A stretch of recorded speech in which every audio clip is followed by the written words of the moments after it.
Maître Amadou Sall, bonjour. Oui, bonjour. Quels sont les 2 points forts du programme électoral de Taku Wallu Sénégal ?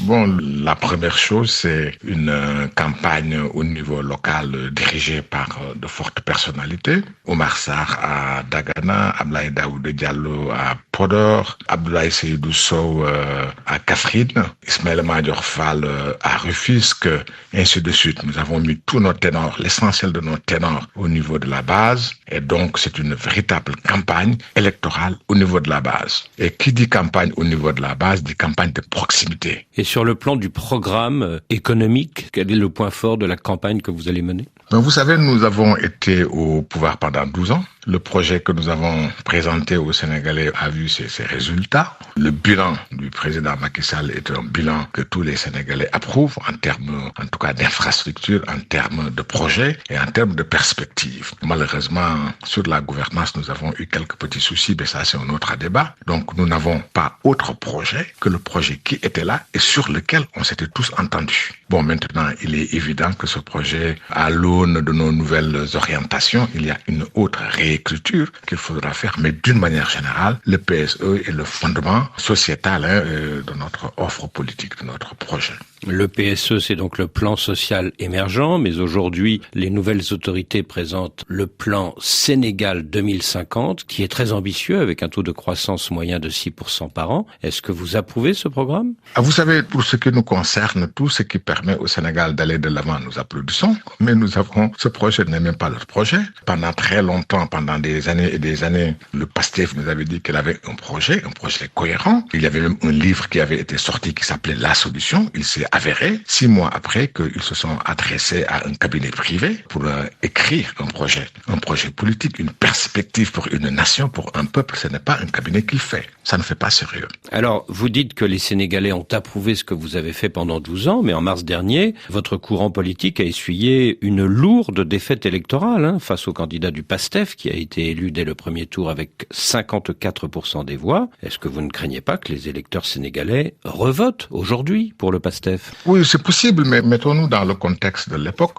Dans le contexte de l'époque, il faut ouvrir les yeux, ne pas faire dans la langue de bois. Il y a eu à la fois l'usure du pouvoir, il y a eu la volatilité de l'engagement de nos cadres envers un candidat, donc un soutien du bout de l'air, un soutien défectueux, c'est la vérité. Il y a aussi la fin de la présidence qui a subi des secousses, j'allais dire telluriques, à la fois en termes de gouvernance et en termes juridiques, en termes de rapport avec le Conseil constitutionnel. C'est dans cette ambiance-là, il est vrai qu'il n'était pas possible de faire des résultats probants. Mais aujourd'hui, 6 mois après, ceux qui nous ont vendu des chimères, qui sont au pouvoir, ceux-là, aujourd'hui, au bout de 6 mois, ils exécutent un budget qui a été voté par l'ancienne Assemblée nationale. À ce budget, ils n'ont apporté absolument aucune modification. J'allais dire qu'ils sont les dignes continuateurs de ce qui a été fait jusqu'à présent. Alors, eux aussi, ils ont fait preuve d'incompétence, d'impréparation, d'à peu près d'amateurisme. Ils se sont effondrés et nous avons réussi malgré la défaite, malgré aussi, parce que quand il y a défaite, il y a une petite dislocation de l'équipe. Nous avons réussi à ressouder ce qui pouvait être ressoudé et le momentum est avec nous. Nous pensons raisonnablement que les 2 élections n'étant pas les mêmes, eux, ils se sont effrités, ils se sont effondrés et les gens commencent à regretter déjà ce qu'ils ont fait en se disant, enfin, ceux qui étaient là ont fait du bon travail, du bon boulot et ceux qui sont là aujourd'hui ne font absolument rien.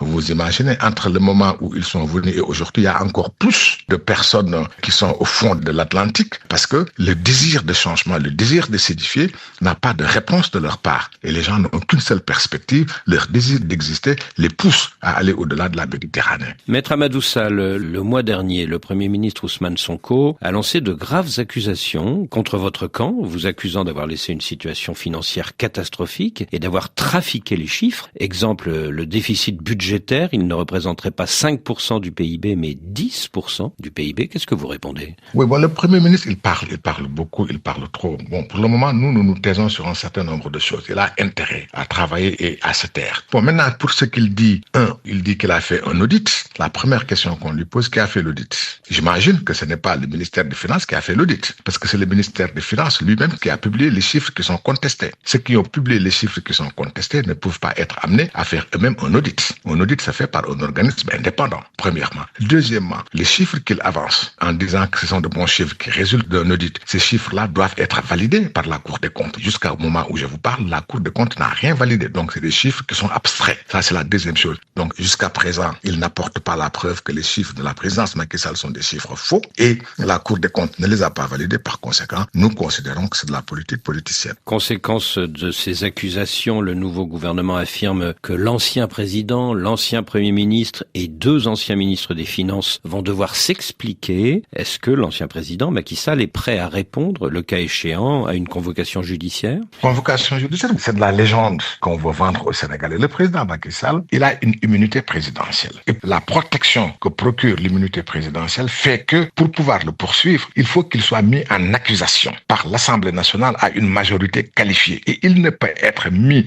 en accusation que pour haute trahison. Et même dans ce cas-là, il ne peut être jugé que par une formation spéciale. Par conséquent, le président Macky Sall n'a absolument rien à craindre ni à cacher. Tout a été fait selon les règles. Nous n'avons pas à nous expliquer. Tout ce qui a été fait a été publié. S'ils contestent nos chiffres, d'abord qu'ils valident eux-mêmes leurs propres chiffres, nous n'avons pas besoin de nous expliquer. Tout a été fait dans les règles de l'art. Par conséquent, arrêtons ce cirque et ce cinéma. Pour le reste, la police qui était là du temps du président Macky Sall est la même, avec les mêmes chefs qui sont là, qui occupent même des responsabilités gouvernementales. La gendarmerie qui était là du temps de Macky Sall est la même, avec les mêmes chefs, dont certains occupent des responsabilités gouvernementales. L'armée qui était là du temps de Macky Sall est la même armée qui est là, avec les mêmes chefs qui occupent des responsabilités gouvernementales. Ils veulent faire des enquêtes, ils ont tous les moyens de faire des enquêtes contre la même police, la même armée et la même gendarmerie. Par conséquent, qu'on arrête ces accusations infondées et injustes. Oui, mais vous le dites vous-même, Maître Amadou Sall, il y a eu quelques petits soucis sur la gouvernance sous la présidence Macky Sall. Mais les soucis sur la gouvernance Macky Sall, c'est des soucis politiques. Vous avez suivi avec nous, vous étiez là au Sénégal en ce moment-là, les péripéties des relations avec le Conseil constitutionnel. C'est de la gouvernance qui a été sanctionnée à la fois par le Conseil constitutionnel et par les Sénégalais. Oui, nous avons eu ces soucis, nous l'acceptons. Il faut avoir le courage de dire la vérité aux Sénégalais et de reconnaître un peu les errements de sa gouvernance. Nous reconnaissons quelques errements, nous en sommes conscients, mais ce n'est pas ça le problème. Le problème, aujourd'hui, en parlant d'approximation au niveau de nos chiffres, le résultat, la perception que les investisseurs et les institutions financières ont de notre pays s'est effondrée totalement. Nous sommes, comme disent les Anglais, down on the floor. Nous sommes à terre